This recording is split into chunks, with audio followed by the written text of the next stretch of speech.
1, Part 2, Part 3, and Part 4. Now look at Part 1.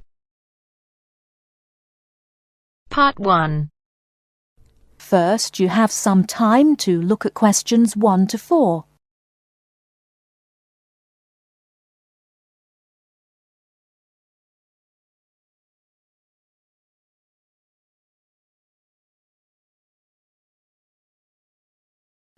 Now we shall begin. You should answer the questions as you listen, because you will not hear the recording a second time. Listen carefully and answer questions 1 to 4. Global Bicycle Tours, may I help you? Yes, thank you. I'd like to sign up for a bicycle tour. Which tour were you interested in? We have the River Valley Tour coming up in June and the Mountain Tour in July. The River Valley tour is in June. I thought it was in May. It actually takes place the first week of June. Oh, I see. Well, I can still do that. The River Valley tour is the one I want. Splendid. Just let me take your information. May I have your name, please? Carla Schmidt. That's Carla with a K, not a C. K-A-R-L-A. Thank you, Ms. Schmidt. Address? Do you need a street address, or can I give you my post office box? A post office box is fine. It's P.O. Box 257, Manchester. Thank you. OK, next. Will you be bringing your own bicycle, or do you want to rent one from us? I'll bring my own. Excellent. Now, we provide all the meals, so we need to know if you have any dietary restrictions. I don't think so. What do you mean? I mean, if there's any food you can't eat. Some people have food allergies or are vegetarian or have to avoid dairy products, things like that. Oh, I see. Well, yes, I'm a vegetarian. I never eat meat.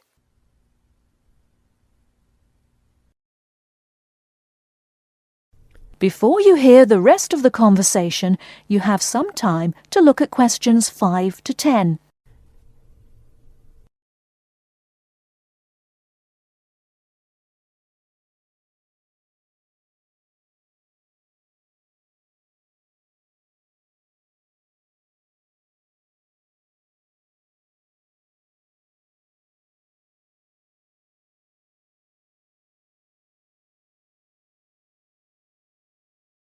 Now listen and answer questions 5 to 10.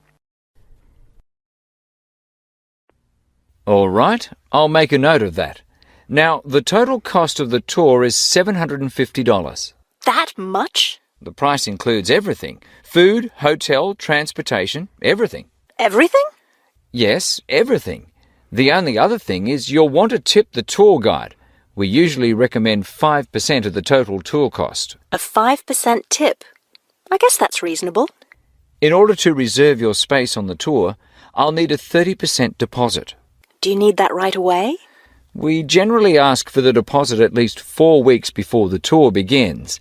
The River Valley tour begins, 6 weeks from now. So you'll need to pay the deposit in 2 weeks. I think I can do that.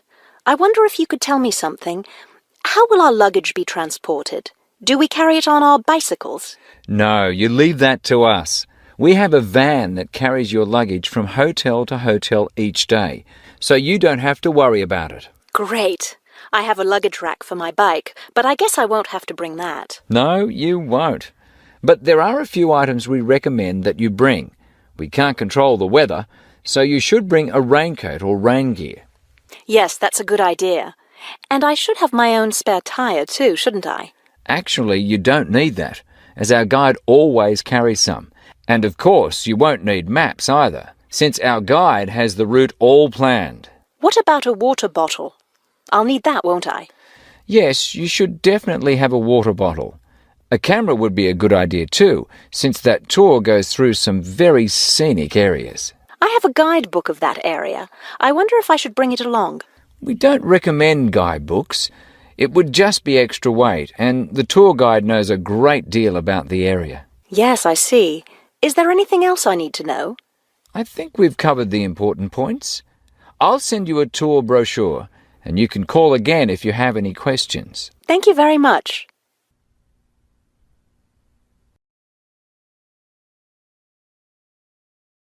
That is the end of part 1. You now have half a minute to check your answers.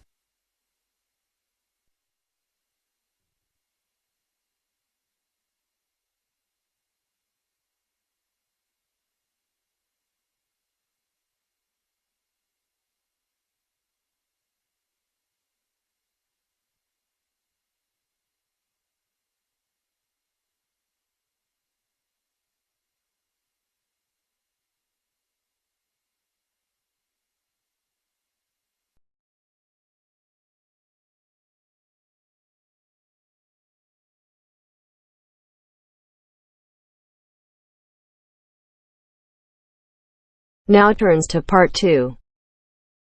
Part 2. You will hear a job interview. First, you have some time to look at questions 11 to 15.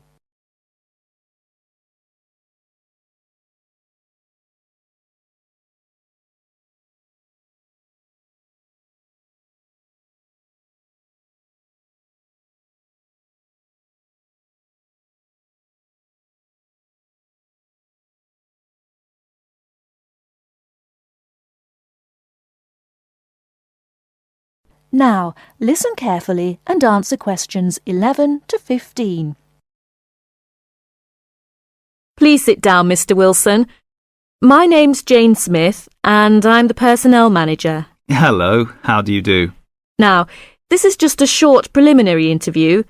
I'd like to talk about your present job and what you've done up till now. Yes, of course.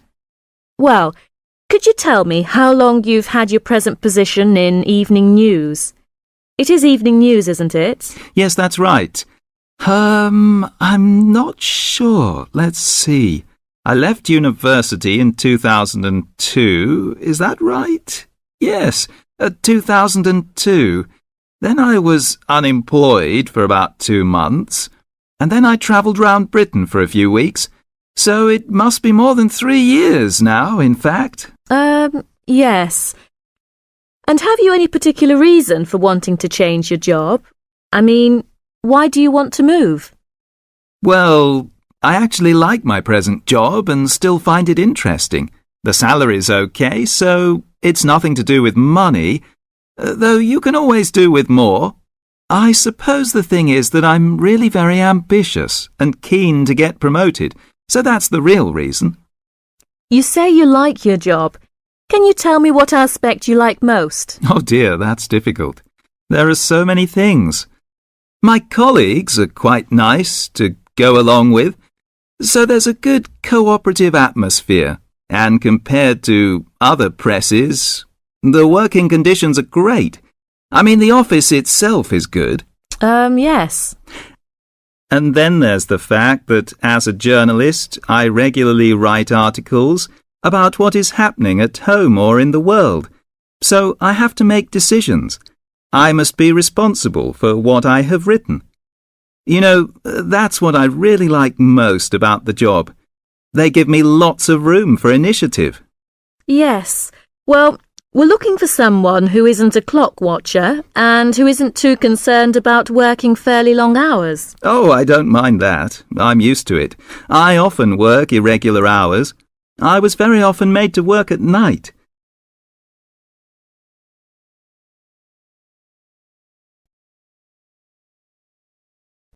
Before you hear the rest of the talk, you have some time to look at questions 16 to 20.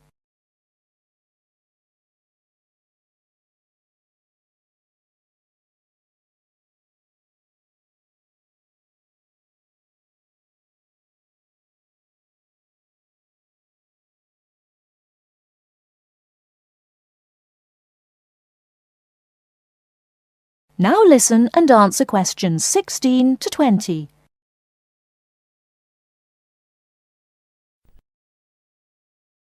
Hi, John. Are you nearly ready? Oh, no. I don't think I'm going to make it tonight. Why? I've got this assignment to finish for tomorrow. Well, maybe I can help. What do you have to do? I have to do a short presentation on some household object, and I just can't think of anything. I have to talk about what it is and the parts in it. Well, Why not make it simple? Why not describe a bottle or a can? Well, that's far too simple. OK, how about an aerosol can? Maybe. What labels can you put on it? First you'd have to draw an aerosol can. First thing you could label would be the hairspray or whatever was in the can. You'd just label that product, I suppose. Then you'd have to label the area above the product as the propellant. Is that the gas that presses down on the contents of the can, forcing it out through the dip tube? Yes, you've got it. OK. So far, so good. Now, at the top of the aerosol, there are quite a few things to label, so I'd have to write quite small. Unless you drew a couple of lines and showed an enlarged picture of that area. Yes, that would work. Then I could start labelling from the top to the bottom. The first thing on the enlargement would be the nozzle. The what? The nozzle. You know, Nozzle. Then the seal. Right. Then all I'd need is the spring. No, you'd need to label the inlet first, then the final part would be the spring. Anyway, that's it. You've finished. We can go out now. Well, I have to type all that into the computer first, and draw the can. Oh!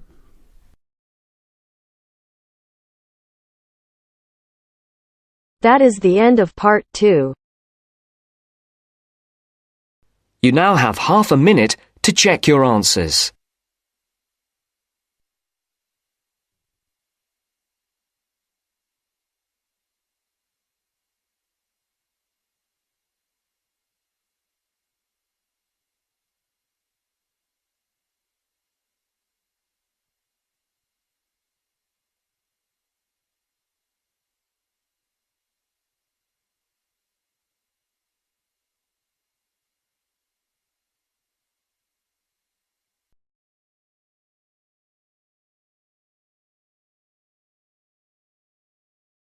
Now turns to part 3. Part 3. Listen to each speaker say more about each invention and complete the tasks. Choose 5 answers from A to H. Which of these statements about boomerangs does the speaker make? First, you have some time to look at questions 21 to 25.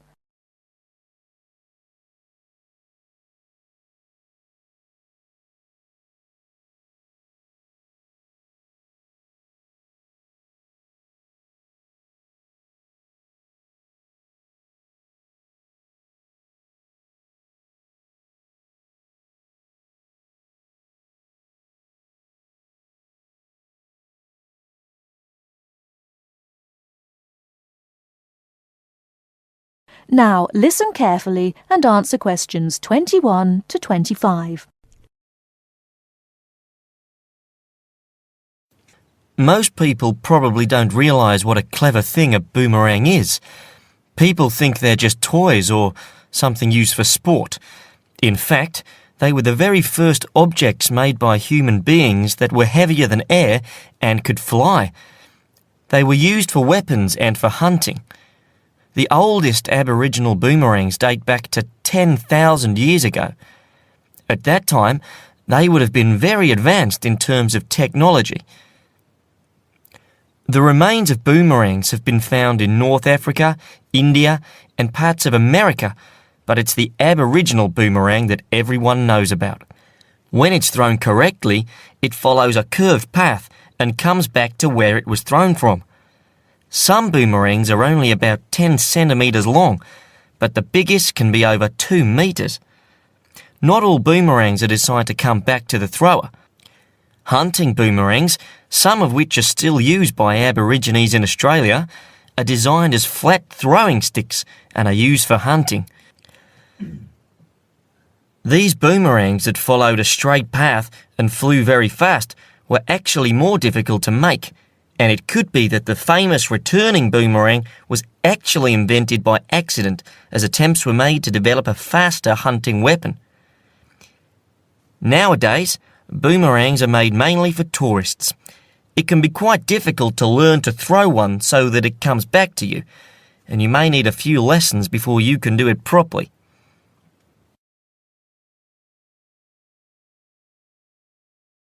Before you hear the rest of the talk, you have some time to look at questions 26 to 30.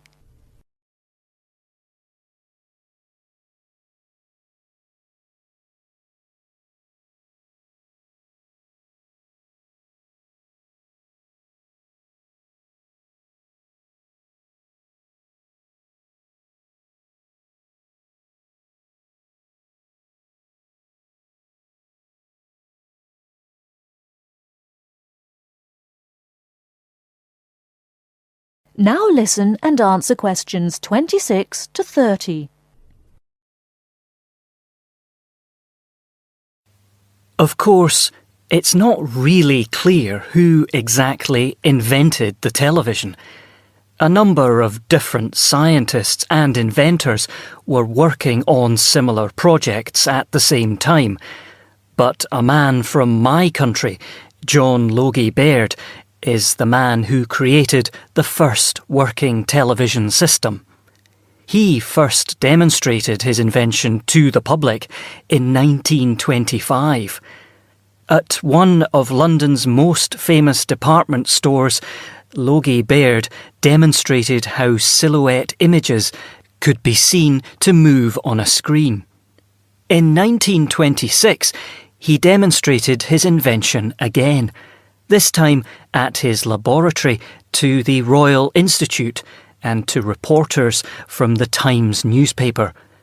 The quality of the projected image had improved greatly, and the event is considered to be the first real demonstration of a television system. In 1928, Logie Baird developed his invention and demonstrated the first transmission in colour.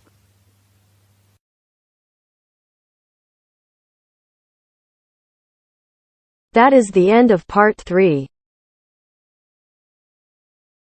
You now have half a minute to check your answers.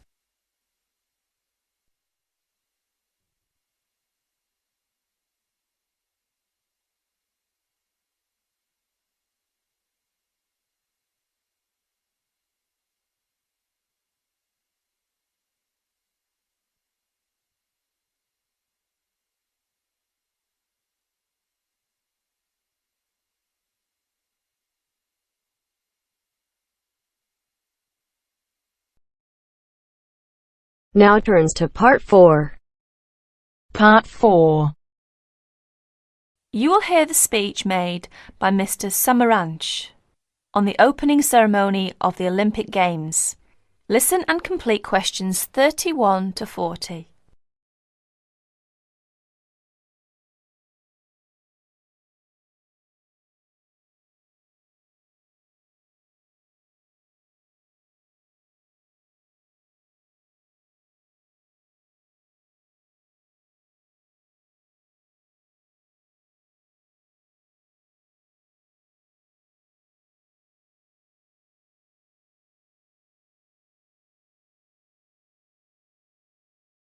Here is the President of the International Committee, Mr. Samaranch's speech at the opening ceremony of the 26th Olympic Games. I'll read it for you.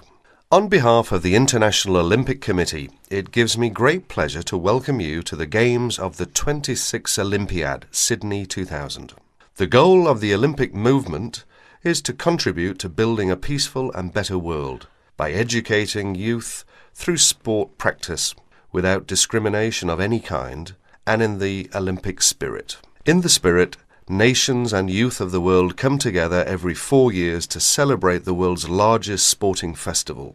SOCOG has organised these sporting competitions in consultation with the international federations, responsible for each sport. This is through nomination of technical officials, specification of technical requirements, and the cooperation with IOC and SOCOG on venue and other preparations. We thank each international federation for their vital efforts in the preparation of these Millennium Games.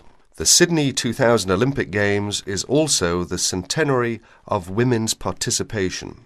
With a record number of events and disciplines for women at the Games, the Olympic movement continues to recognise and support the vital role of women in sport. As we embark on a new millennium, it is the Olympic Games that will continue to unite the world and celebrate humanity.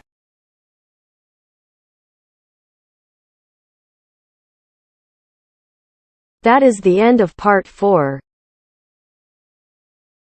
You now have half a minute to check your answers.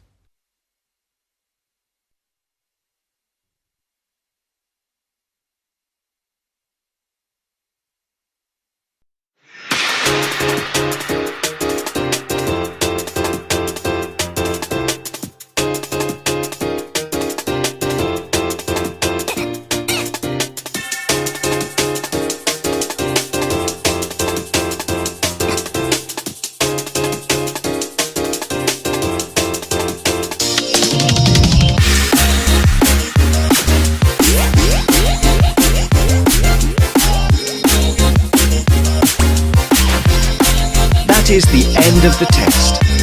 You now have 10 minutes to transfer your answers to your IELTS listening answer sheet.